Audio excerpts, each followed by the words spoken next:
আসসালামু আলাইকুম ভিউয়ার্স, কেমন আছেন? আশা করি মহান আল্লাহ তাআলার অশেষ রহমতে সবাই অনেক ভালো আছেন। আলহামদুলিল্লাহ আমিও ভালো আছি। আজ হলো 12ই ফেব্রুয়ারি, অর্থাৎ ত্রয়োদশ জাতীয় সংসদ নির্বাচনী দিন। আজকের এই দিনটি যেন একটা নতুন প্রাণ ফিরে পেল। আজকের এই দিনে মানুষের ভোট কেন্দ্রে যাওয়ার উচ্ছ্বাস, ভোট দেওয়ার আনন্দ এবং সবকিছু মিলিয়ে যেন এক অসাধারণ দিনটি আমাদের যাচ্ছে। সকালবেলা ভোর ভোর ঘুম থেকে উঠেছিলাম এবং ভেবেছিলাম সবার আগে ভোট দিব, যাতে ভোটে কোনো সমস্যা না হয় বা ভিড়ের মধ্যে পড়তে না হয়। কিন্তু আমার ধারণা যেন সকলে ভুল প্রমাণিত করলো। আমি গিয়ে তো বাইরে অবাক, রাস্তাঘাটে এখনই এত মানুষজন। এখন মাত্র ঘড়ির কাঁটায় কেবলমাত্র 7টা বাজে। 8টার সময় এত মানুষজন, বেলা গড়ালে কি হবে আল্লাহই ভালো জানে।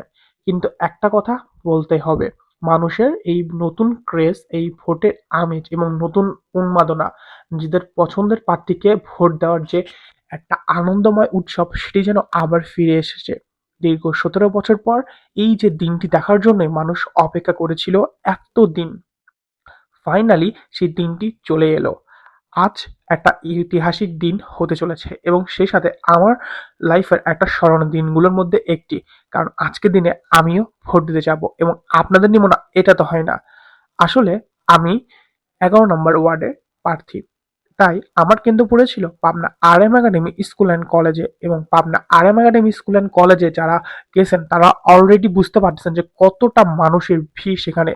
এবং আপনার সাথে কথা বলতে বলতে ফাইনালি আমিও চলে এসেছি আমার ভোট কেন্দ্র। এবং ভোট কেন্দ্রের ভেতরে মানুষের এতগুলো উৎসাহ সত্যি এক অবিশ্বাস্য। ভোট কেন্দ্রের সহায়তার জন্য পুলিং অফিসার, আনসার বাহিনী সবকিছুই রয়েছে। যেহেতু ফোন অ্যালাউ না, তাই একটু লুকায় লুকায় ভিডিও করতে হচ্ছে। তো আপনার জন্য এত কিছু করছি, একটা ভিডিওতে লাইক তো দিবেনই।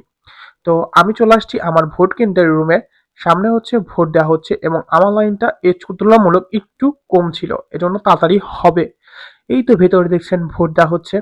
তো এখন সময় আমার প্রিয় পছন্দের প্রার্থীকে ভোট দেওয়ার। এবং আপনারা কি আপনাদের প্রিয় পছন্দের প্রার্থীকে ভোট দিচ্ছেন? একটা ভোট শুধু একটা ভোট না, আপনার একটা মূল্যবান ভোট নতুন একটি বাংলাদেশকে উপহার দিতে পারে, নতুন একটি সরকারকে ক্ষমতায় আনতে পারে। তাই আসুন, আমাদের কথা ভেবে, আগামীর কথা ভেবে সকলে নিজেদের পছন্দের প্রার্থীকে ভোট দিই। এবং এখন আমি ভোট দিয়ে নিই, তারপরে বাইরে গিয়ে আপনার সাথে কথা বলা হবে। তত পর্যন্ত ভিডিওটাকে সবাই লাইক করবেন, কমেন্ট করবেন এবং শেয়ার করবেন। তো ফাইনালি আমার ভোট দেওয়া শেষ। আমি আমার পছন্দের প্রার্থীকে ভোট দিয়েছি এবং প্রথম ভোটটি দিতে আমার খুবই খুবই খুবই ভালো লেগেছে। তো আপনারা যারা যে এলাকারই ভোটার হন না কেন, নিজের ভোট কেন্দ্রে যান, নিজের প্রিয় প্রার্থীকে ভোট দিন এবং নতুন একটি বাংলাদেশ গড়ার শপথ নিন এবং গণভোটে সবাই হ্যাঁ বলি।